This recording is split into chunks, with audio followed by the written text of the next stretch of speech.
This is a 1940 Packard 120 Club Coupe. We're going to take a walk-around tour. I purchased this car in 2009. It was actually a gift from my wife, and when I got a picture of this, of my gift, before I actually received it, this car was in complete condition, but it had been partially disassembled and a restoration had been started. The nice thing about it was the car was completely rust-free. It had no rust anywhere in the car. It was in the Seattle area. And I took a trailer, went up and got the car, and picked up all the parts that I thought it needed, and again, started on a 3-year adventure with this car. The nice thing about it for me is that I've owned through the years, this is my 4th 1940 Packard. I've owned 9 Packards through the years, including V12s and everything else, but I keep coming back to 1940 because it's my favorite year for Packard. It still has the old look with the outboard headlights and the running boards, but it, for all intents and purposes, was really a changeover year for Packard, and really is a modern car in many respects, and I'll explain that as we go along. The color of the car is French blue, which was a color that was available only in 1939 and 1940. The red wheels are correct on this car also, something you don't usually see on a Packard. Most Packard wheels are the same color as the rest of the body. However, this is what they called Paint Code Z, and it was a paint code that was offered in the spring of 1940, early part of 1940, the model year. And again, it's a light blue, if what they called French blue, with these vermilion red wheels. And on this particular car, I chose this color combination. It was originally a green car, Ural green, and frankly I've already had a green Packard, so I wanted something different, and I thought that this combination looks very sporty on this car. Most Packards are pretty sedate and staid cars by their very nature, but this color combination I really like. And I think again it really sets it off and gives it a really sporty look, which fits the body style of the car. Again, everything was done with paint on this car, down to bare metal. The paint is nitrocellulose lacquer. It is the original style paint you would have got when you bought the car new from the factory. And again, I tend to do things so that they are as the car would have been done when you bought it new. I don't modify cars. I don't change things. I don't drop engines in them that are not correct. I do everything as it should have been done. And sometimes it costs you a little more money to do it that way, but I think that Packard did it for a reason, the way they did it, and I'm not one to question their engineers and the people who built these cars and say that I know better just because it's 70-some years later. So I tend to go back to stock on any car that I've had. All the chrome has been done, but the only thing that was not done on this car was, of all things, the hood ornament. This hood ornament is Packard stock. It's been on the car, I think, all of its life, as far as I know, and even the glass is original in the wings. And you may know that that glass is Corning glass, so it's a clear glass. It doesn't have a green edge to it, and something you don't often see on the reproduction ones. But this is all original glass. It's original chrome on this. And you can see that from that one example, this car was not abused. It was a car that had been garaged. When I got the car, it had a dash plaque on it from the 1963 Packard Club tour of Lake Tahoe at Harrah's. So I know the car has been collector-owned at least since the early 60s and probably before that. So it's been well taken care of for most of its life, and I imagine before that it was well taken care of as well because, again, the car had no rust. I added the bumper guard to it, the correct 3-bar bumper guard, which I like the look. It sets off the front. Also the dual driving lights, which are correct, and they're Packard hallmark driving lights. 6 volt. The whole car is 6 volt as it was from the factory, and it runs and drives like a top. It's just beautiful. I had everything re-chromed on the car, as I said. Bumpers were done, grills, everything was done. The hood louvers, actually I replaced them because now you can get stainless steel, these louvers, which are extremely difficult to re-chrome. And those are all stainless steel from Max Merit, as is the belt line molding. And if you know these cars, it's not cheap to do this. It's about $1,200 for doing belt line molding and the hood louvers. So, paint is deep, it's glossy, again, as lacquer should be. There I am. You can see my reflection here in the paint in the fender. Running board mats and moldings were also redone. You can see the Fit and finish of the car is excellent, lines up extremely well. And one thing that I did add to the car, which is a curious accessory, was Fender Skirts. And these were available in 1940. You usually saw them on the Darrins, but they were available as an option. And the medallion in the middle also tends to set that off as well. Has a Packard script gas cap, locking, and there you are. A Packard script backup light as well. You can see the script, there it is. And the backup light actuates when you actually put the car into reverse. There's a switch on the column under the hood, which I will show you in a few minutes. One thing about 1940 120s is they do have a little bit of a small tail light, and that's just the nature of the beast. And in the old days, I'm sure it was fine, but now in modern traffic, especially since this car has turn signals routed through the tail lights, when you're driving at night and you have the tail lights on and you step on the brakes and you have the turn signals on, it's sometimes a little bit hard to see through this small of a light here. So I added auxiliary turn signals underneath. They're kind of hidden away under the bumper. They fit right into the bumper molding quite well, and they're also removable. They have a bullet connector, so if you want to show the car and you want to be a purist, you can also take those off. But I keep them on because, frankly, I'd rather be safe in modern traffic with inattentive drivers, which there are lots of them out there, as you know. So, again, you can sight down the side of this car and see really how nice and smooth and straight it is. The body is great. Total production of these coupes, they built about 2,400 of them. It was not a high production car in terms of 120s.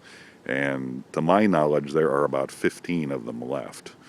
It sits on a 127-inch wheelbase, as most all of the 120s did, and it really gives you quite a bit of room for the front seat and gives you a lot of room in the back as well.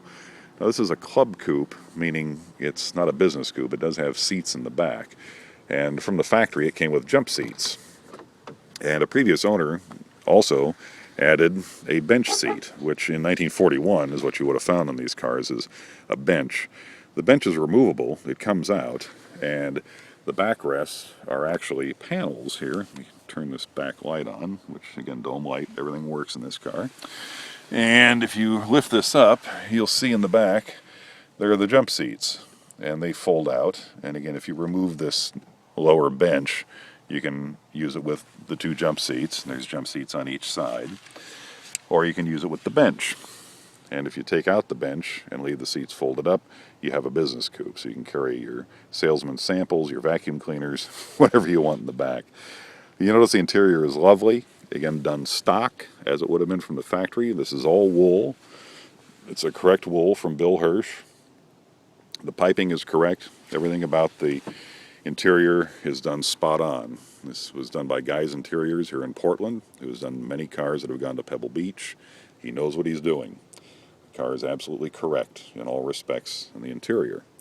If you look at the door panels, you'll see they have this contrasting broadcloth wool down the side with the two strips, and that was again indicative of 1940.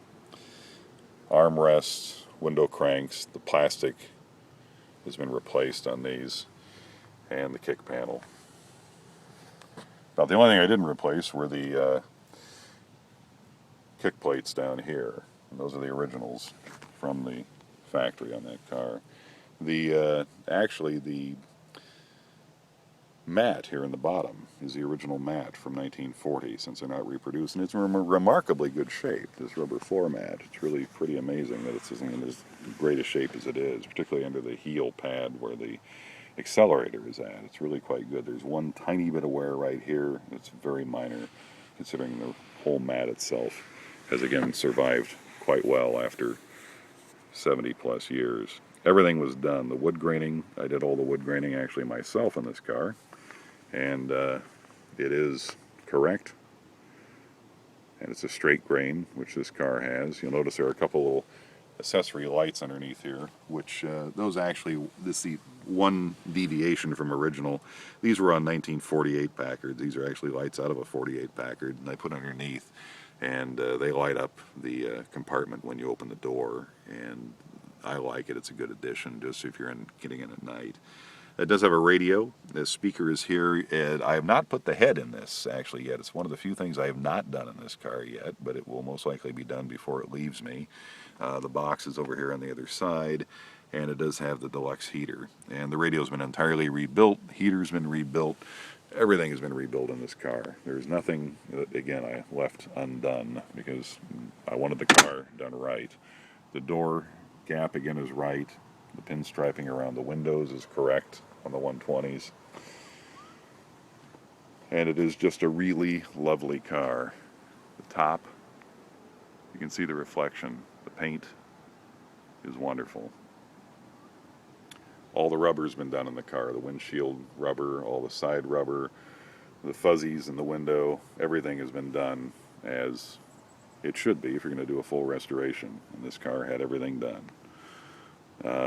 We can lift the hood here in a moment. I will start the car up and you can hear it run. So let's get in. We'll turn it over and give it a shot here. All right. Key on. You can see it's a hard starter.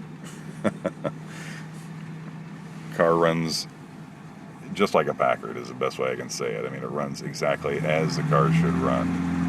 Everything works. It charges. It's not charging right now because the battery's charged. And oil pressure is good. Sits around 40-45 pounds. It doesn't run hot. It's showing right now about 2,250 miles, and that's mileage since the restoration. When I got it, it had about 74,000 miles on it, and again, it was not an abused car. It was in exceptionally good shape. Steering wheel, I had recast. Everything done. This was done by Backwards Unlimited up in Paulsville, Washington. They do a beautiful job on these cars. You can see the plastic in the middle. This has also all been replaced. It does have turn signals, as I mentioned, so turn signals work, and of course they go through that light on the front fender, as you can see it right there. Let's take a look under the hood. These cars, if you know 120s, this has a 282 cubic inch engine, generates 120 horsepower. They're a great running and driving car. They run exceptionally well. And this car has had everything done to it, again, as needed. It has a brand new wiring harness in it. It has the relay you're looking at for the overdrive, and of course the regulator. It does have an oil filter, and everything is spot on. As I mentioned, the backup light, here is your backup light switch, which is actuated by the arm. When you shift it into reverse, it pushes a button on the bottom of this, and that is, again, a Packard factory switch. Everything's been rebuilt. The generator, the regulator, carburetor, the fuel pump, the water pump, everything on this car. Radiator's been gone through. Nothing was left undone. This, again, was a very thorough and complete restoration. Something else I did, because of the modern types of fuels we have, which have such a lower combustion point, I ceramic coated the manifold. If you know anything about this, it's great. It's actually a process where it's coated inside and out. And this car, which has been running, and it's been driven about 10 miles before I just started it up, the manifold is hot. It would be as you would, but I mean, I can touch this manifold and it doesn't burn you. And it's warm. I mean, don't get me wrong, it's hot, but it's not. It cuts down about 40% of the heat transfer of the ceramic coating. It's really great. And that, in the summertime, helps prevent vapor loss. The car does have an auxiliary electric fuel pump, which you can run if you need it to prime it. Otherwise, it runs on its own fuel pump. It has a new exhaust system all the way front to back in the car. And again, you can see everything in this car was done correctly. I'm a stickler for correctness on these cars. It's just a great running and driving car.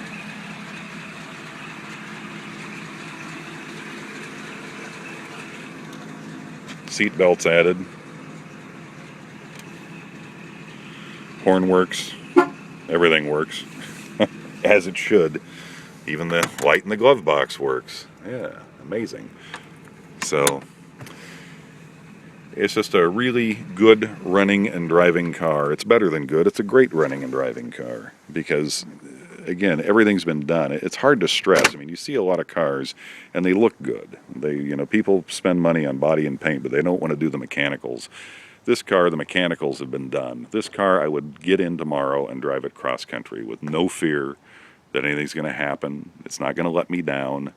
And of course, it's still a 70-plus-year-old car, but again, with overdrive transmission from the factory, which this car has, this car is, in all intents and purposes, it's a modern car. And I say 40 was really, had it all in Packard for me. And again, I've owned Packards back into the early 30s, and there really was a huge difference in a 1935 Packard and a 1940 Packard even. And this car, of course, is all steel. There's no wood in this car. And it's a tight car going down the road. Again, all the rubber has been replaced on the car too. All the seals, window seals, door seals, everything's been done. It's a very comfortable car to drive, and it really is a pleasure. So again, 1940 Packard 120. It's a car you would have no regrets.